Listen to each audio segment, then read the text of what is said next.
Retornamos. Hoje conversando com a doutora Mara Regina de Oliveira, uma pessoa bastante simpática e, além da simpatia, ostenta uma cultura maravilhosa, invejável, no bom sentido. Então, Mara, e a pergunta que eu lhe fiz no primeiro bloco? Até tu, Brutus. Essa é uma parte interessante da peça, porque, na verdade, Cássio escolhe Brutus para se tornar principal aliado da conspiração, porque ele era da mais alta confiança, né, de César. Né? Então, eu acho que dessa cena é um clímax, né? Sim. Porque há o confronto entre a confiança e a manipulação sofrida por Brutus. Né? E Brutus representa exatamente aquela figura política, honesta, ética, só que cega em termos linguísticos. Né? Então, ele se torna um instrumento de manipulação de Cássio. Né? E, a meu ver, nessa frase, né, que é dita um pouco antes de morrer, que César diz um pouco antes de morrer para Brutus, acho que é a confluência desses dois elementos dramáticos. Sim. Né? Verdade, confiança e manipulação. Né? Então é uma cena extraordinária. É emocionante, porque o César era a pessoa que ele tinha de confiança, era o Brutus. Né? E aí, então, ele diz, até tu, Brutus. E Júlio César, desde a primeira até a última cena, que eu digo, como Coriolano também, são peças, desde a primeira cena, ao tratamento do tema do poder como controle da ação da seletividade, como manipulação. Né? Não tem uma cena na peça que não envolva o tema. Muito bem. Né? Bem, então vamos dar continuidade ao nosso programa perguntando a você o seguinte: como foi concebido o livro Cinema e Filosofia do Direito em Diálogo? Essa pesquisa que relaciona, né, temas da teoria do direito com o cinema, um pouco mais antiga que a do Shakespeare, ela acompanha minha vida acadêmica desde que eu iniciei minha atividade docente. Né? Inicialmente, o cinema, para mim, era um recurso pedagógico. Sim. Né? Até para suprir um pouco a dificuldade que os alunos tinham com a leitura abstrata de textos teóricos. Com o tempo, passou a ser, na verdade, um mecanismo de expansão.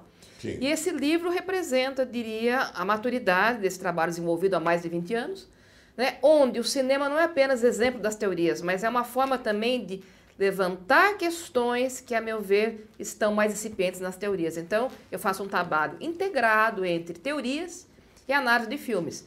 Também não abro mão da análise efetiva de filmes, assim como não abro mão da ida efetiva ao teatro. Né? E é um prazer você descobrir, numa sala de cinema, novos temas. Muito bem. Né? É um prazer estético e emocional, assim, insubstituível, que uma biblioteca não pode recompor. E eu já estou mostrando o seu livro ao telespectador, que é este, Cinema e Filosofia do Direito em Diálogo, Mara Regina de Oliveira. Muito obrigada. Muito bem, Mara. Então, há envolvimento acadêmico com o tema? Não. Sem dúvida. Assim como, né, o livro Shakespeare e o Direito, né, eu desenvolvo essas análises. Inicialmente, elas apareceram na forma de artigos, hoje elas compõem um livro de forma mais abrangente. Né? E tem como ponto de partida, como eu disse, a integração interdisciplinar entre filmes e teorias, desenvolvidas também em sala de aula. Quer dizer, a sala de aula é a força motriz de expansão desse raciocínio. Eu sou uma professora que, diante de uma sala de aula, novas ideias surgem de uma maneira assim impressionante. Né? É um trabalho criativo permanente. Ao me propor a falar de um tema que já previamente estudei, novas ideias surgem. Então, é um trabalho em permanente desenvolvimento. Eu sempre digo o seguinte, que quando nós ministramos uma aula, proferimos uma aula, nós estamos aprendendo também. Por quê? Porque nós abrimos, não é? Abrimos aquela vantagem das perguntas para nós. E nós temos que sair bem daquelas perguntas que às vezes são difíceis. Não é? Nós temos que responder. Então, esse é um aprendizado também para o professor. Eu, quando faço palestras aqui no Tribunal de Justiça, recebendo alunos de faculdades, acontece muito isso comigo. Eu abro o diálogo para que os alunos façam perguntas para mim. E aí, então, as respostas são aquelas também que me dão o valor do aprendizado. Sabe, esse trabalho, professor, é um trabalho muito sincero, é o que eu digo. É um trabalho em constante aperfeiçoamento, sempre aberto, mas é muito sincero. Eu acho que essa sinceridade traz esse momento de criação na sala de aula, que é um Sim. momento quase que sacro, diria Sim, eu, sim. arriscando uma palavra agora. Mas então, e como é que os alunos correspondem a essa expectativa? Olha, os alunos têm uma boa resposta. Aqueles que realmente se dedicam, que assistem os filmes, eles mesmos se surpreendem, né? Porque boa parte da juventude hoje está acostumada com o cinema estritamente hollywoodiano. Não é esse o cinema que eu dou preferência nas minhas análises, dou preferência ao cinema europeu, cinema asiático, até o cinema nacional. E eu não tenho muito apreço pelo cinema comercial, até porque ele foge um pouco. Seriam filmes clássicos? Clássicos também, mas eu procuro mesclar clássicos, filmes contemporâneos. Sim. Né? O que é importante para mim é que o filme respeite a qualidade do tema. Né? O filme Claro. não pode banalizar a qualidade, ele tem que ir além do texto teórico. Porque normalmente o filme vai além do texto, basta Claro. você ter abertura suficiente para perceber isso. O filme não é Claro. apenas um exemplo pequeno, é algo maior, como as obras de Shakespeare também, né? Sim. É algo maior, né? Que te lança um universo de mais complexidade. Por exemplo, diz um filme aí que você acha que te causou assim, uma impressão boa e dentro, naturalmente, dessa sua expectativa. Olha, é difícil escolher um filme, tá? Levando em conta, por exemplo, a temática Direito e Verdade, eu vou citar aqui um filme pouco conhecido do público regular, mas que é uma obra de arte, não é? E para quem esteve envolvido com você na magistratura, é um filme sensacional, que toca no tema Direito e Verdade, que é o filme do Kurosawa, Rashomon. Ah, sim. Né? É um filme clássico extraordinário que me permite fazer a ponte com outros filmes contemporâneos. Né? Mais contemporâneos como 12 Homens e uma Sentença, que é um 12 filme Homens e uma Sentença, que é um também. grande clássico, né? Sim. Insubstituível. O filme mais recente europeu, que nós também abordamos conjuntamente, chamado A Caça, filme dinamarquês sensacional, que também aborda o tema da verdade. O que é interessante, como acontece com Shakespeare, cada obra vai recompondo aquele tema de uma forma diferente. Sim. Então, o mesmo texto teórico pode ser relido várias vezes a partir da análise de vários filmes. Então, você estimula o aluno a, sem perceber, estar desenvolvendo realmente o pensamento crítico, consistente, não a partir só do senso comum, mas a partir daquela expansão da análise teórica que ele tem que fazer para adaptar aquela análise ao texto. Sim. Então, o Mas componente pedagógico é fundamental. Então, esse é o desenvolvimento da metodologia de análise dos filmes? Sem dúvida, sem dúvida. Eu procuro transpor isso para o papel, né? Sim. Sempre reconhecendo que, por mais que seja um trabalho importante, nada substitui o que eu digo, né? Eu sempre olho os meus textos com humildade. Será que eles representam realmente toda aquela emoção, né, que você consegue captar naquela apreensão do tema? Né? Eu sempre digo, a apreensão do tema é algo maior do que a gente consegue colocar no papel. Claro. Mas, evidentemente, que o papel é importante, porque divulga, também acaba sendo um complemento pedagógico, que é importante. É.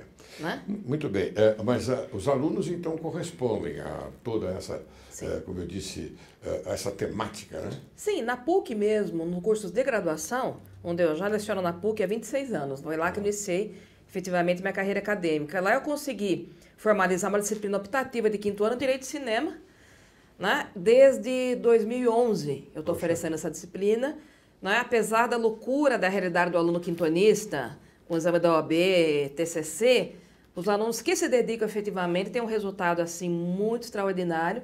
É o que eu digo, eu quero transformar o aluno num ser pensante, não num reprodutor, alguém que resume apenas texto.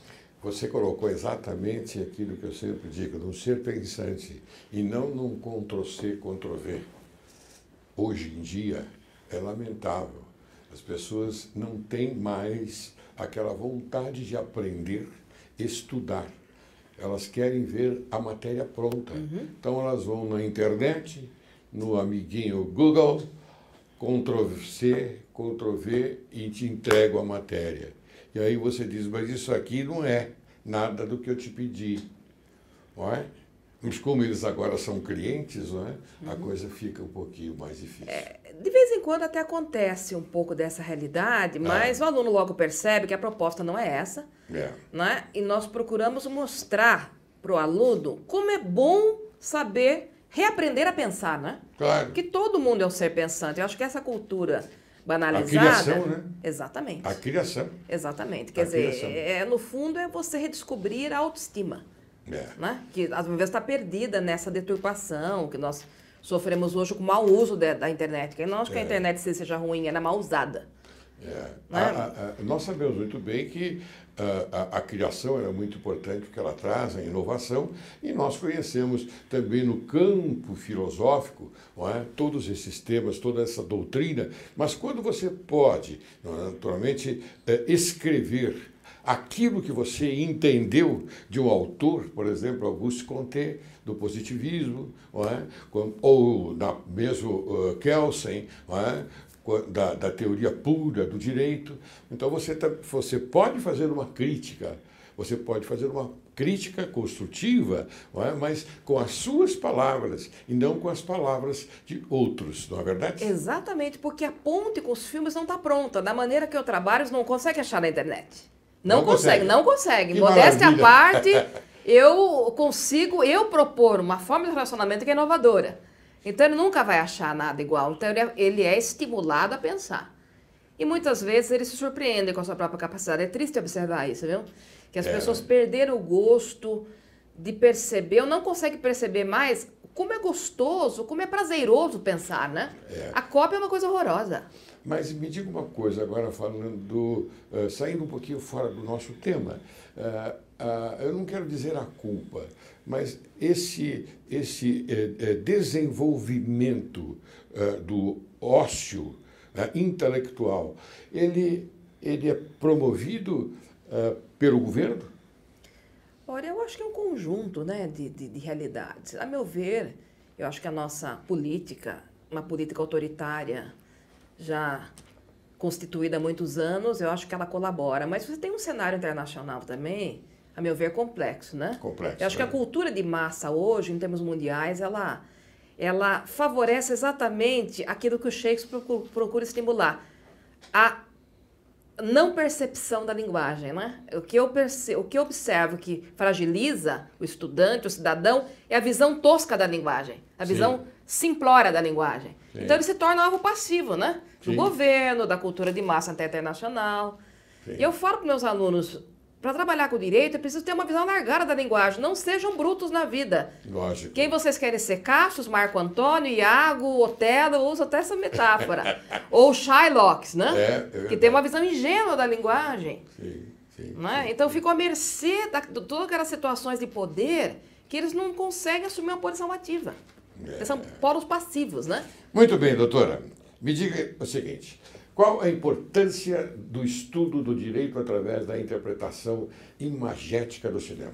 O que a interpretação imagética consegue agregar é o aspecto racional, que esse é claramente visível na interpretação de um texto, mas ao emocional. Então, veja, você não conhece, você não pensa temas através do cinema só com a razão. Há uma integração entre a razão e a emoção. E, a meu ver, está aí um elemento pedagógico que projeta o indivíduo de forma mais completa. Eu preciso conhecer racionalmente e emocionalmente. Sim. Então, essa é uma das premissas metodológicas do curso. Sim.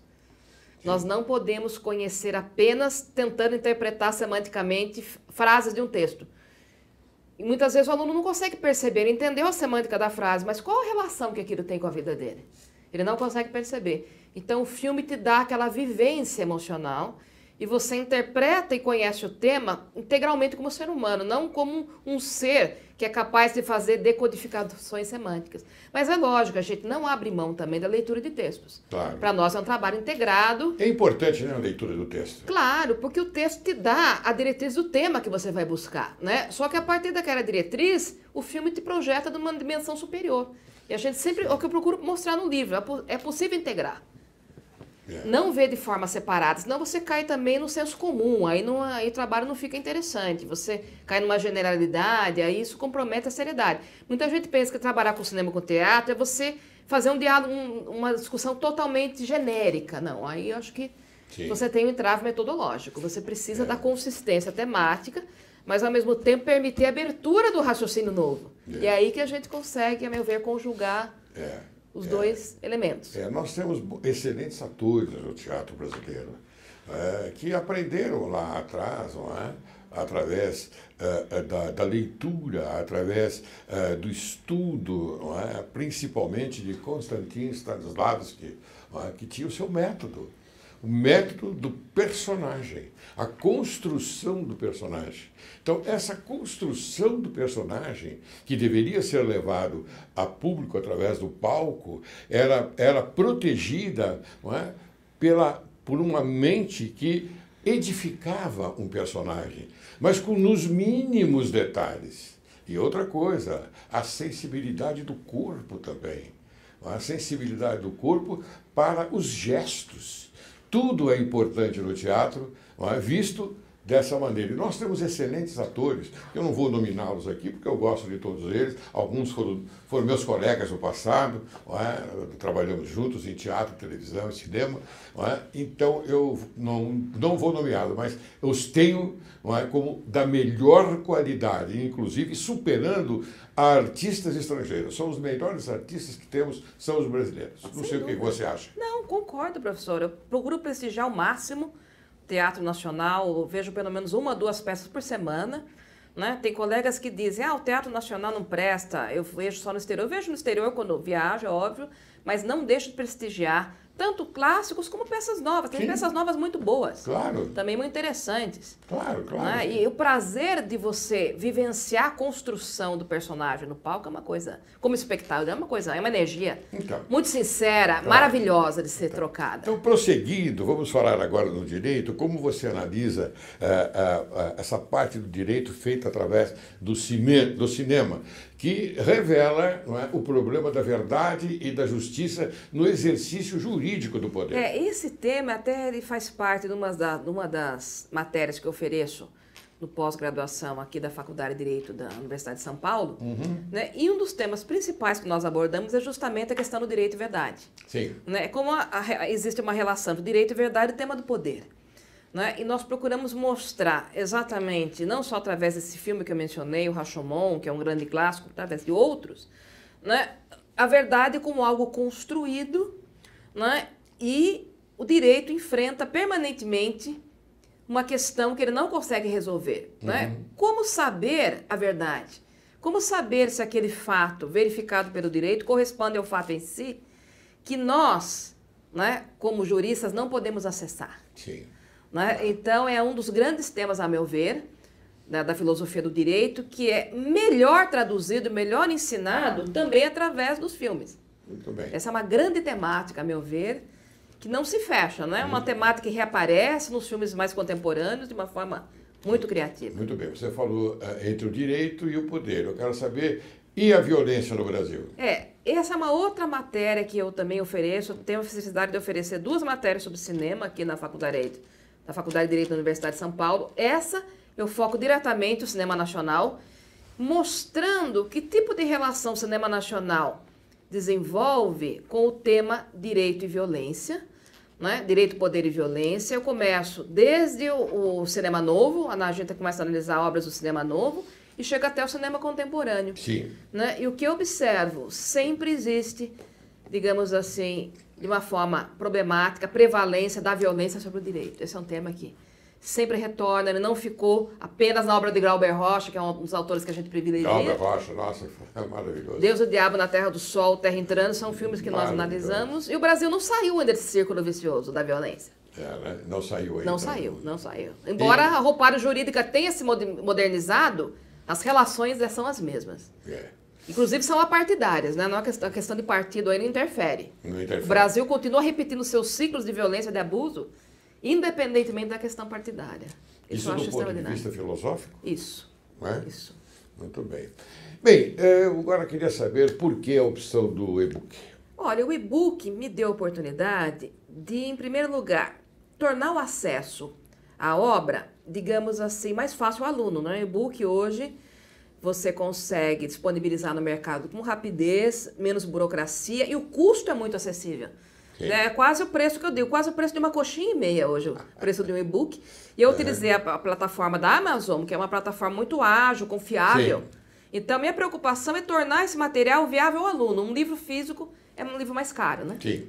E onde ele pode ser encontrado? No próprio site da Amazon. Você tem aí um site que a gente pode colocar no rodapé da imagem, se alguém quiser se comunicar com você? É o www.amazon.com.br. Muito bem. Ótimo, então. Anote aí, telespectador, que é muito importante. Bem, eu agora já estou terminando o programa, lamentavelmente. Passaram-se 40 minutos assim, sem a gente perceber. Foi muito gostoso conversar com você, viu, Mara? Muito obrigada. Muito bom. O prazer foi meu. Muito bom. Eu queria até dizer ao telespectador que a sintonia aqui no estúdio é maravilhosa, porque nós tratamos de um assunto excelente, que é um assunto de cultura, um assunto que, afinal de contas, todos devem dar uma olhadinha, não é? Não precisa ser sempre, mas de vez em quando, não é? Muito bem, suas considerações finais, por favor. Bom, o que eu espero, professor, com esse trabalho é que futuramente haja uma contribuição para uma leitura do humano mais concreta feita pelo direito, né? Eu acho que a arte pode reconstruir o sentido do humano, que hoje, a meu ver, o próprio direito banalizou. Porque o direito protege o que a gente pode considerar uma figura ideal do humano que não existe. Né? Todas essas legislações protetivas pressupõem ser humano perfeito. Sim. Não é? É só esse ser humano perfeito que merece acolhimento. A meu ver, a arte resgata o humano no que ele tem de pior, no que ele tem de mais perverso, mas também no que ele pode ter de mais generoso. A meu ver, é esse humanismo que deve ser protegido pelo direito. Porque o direito idealiza o humano para protegê-lo. Por isso que ele está sempre descompasso com a realidade. Aí, quando se compara o direito com a realidade, não há uma adequação, né? Sim. Eu acho que essa falta de adequação, a arte pode nos fazer enxergar, de fato, quem nós somos. É difícil enxergar quem nós somos, né? Sim. Nós projetamos uma visão ideal, que é mais bonita, né? Mais pictórica. Mas eu acho que a arte mais sincera nos permite esse contato mais profundo. Muito bonita a sua mensagem, viu? Obrigada, professor. Bem, encerro o programa de hoje com duas frases extraídas do filme O Poderoso Chefão e proferidas pelo épico personagem Don Corleone. Homens realmente grandes não nascem grandes, tornam-se grandes. E nunca odeie seus inimigos. Isso afeta seu raciocínio. Quero agradecer muito à professora Mara Regina Oliveira por nos mostrar a importância de ter uma visão pedagógica alargada sobre o estudo, esse estudo da filosofia do direito, comprovando que o teatro e o cinema ultrapassam fronteiras culturais. Muito obrigado, doutora Mara. Foi uma grande honra recebê-la no programa Direito e Prazer Justiça foi em meu. Foco.